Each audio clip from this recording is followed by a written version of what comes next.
जितेंद्र, लेकिन देखिए जो विपिन दिखा रहे हैं वो एक इस तरह की इमारतें हैं जहां पर सिर्फ एक एग्जिट है। जो आप भी बात कर रहे हैं कि अभी तक जो जानकारी सामने आई है उसके मुताबिक ये आग इतनी भयावह इसलिए हुई, लोग इसलिए फंस गए क्योंकि सिर्फ एक ही एग्जिट था, एक ही एंट्रेंस था इस पूरी इमारत का। इतनी बड़ी इमारत जिसमें इतने तमाम लोग रह रहे थे, और इसी तरह की बाकी और तमाम इमारतें और एयरबीएनबी और होटल और रेस्टोरेंट जिसमें बेसमेंट में कमरे बनाए गए हैं और उनकी भी सिर्फ एक ही एग्जिट है। यानी पीछे अगर कोई फंस जाएगा तो वो बाहर नहीं निकल सकता।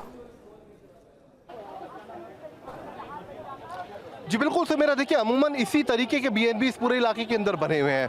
लोगों ने अपने जो रेजिडेंस थे उनको बीएनबी के अंदर कन्वर्ट कर दिया। कई ऐसे हैं जिनका लाइसेंस तक नहीं है, कई ऐसे हैं जिनका 6 बेड का लाइसेंस है, जैसे कि इसी मिक्सा इन रूम्स का था, सिर्फ 6 बेड का लाइसेंस मिला था लेकिन 25 बेड यहाँ पर रख दिए गए। तो इस तरीके की जो लापरवाही है वो इस पूरे इलाके के अंदर आपको जगह जगह देखने को मिलेगी। लेकिन सबसे बड़ा सवाल अथॉरिटीज़ के ऊपर खड़ा होता है जिन्होंने परमिशन दी।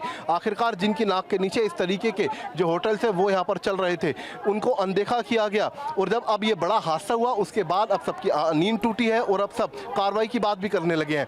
तस्वीरें आप देखिए, इसी तरीके का एग्जिट जो आप ये छोटा सा एक एग्जिट देख रहे हैं, इसी तरीके का एग्जिट हर बीएनबी के अंदर यहाँ पर है। सिंगल एग्जिट है।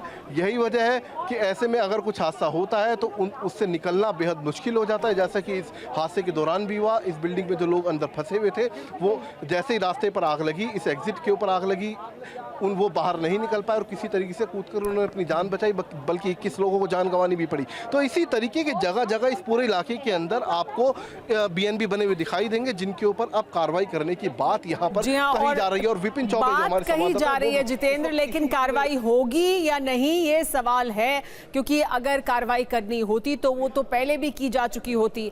यानी अभी भी हम कुछ लीपापोती देखेंगे और फिर भी इसी तरह के एयरबीएनबी, इसी तरह के होटल रेस्टोरेंट चलते रहेंगे।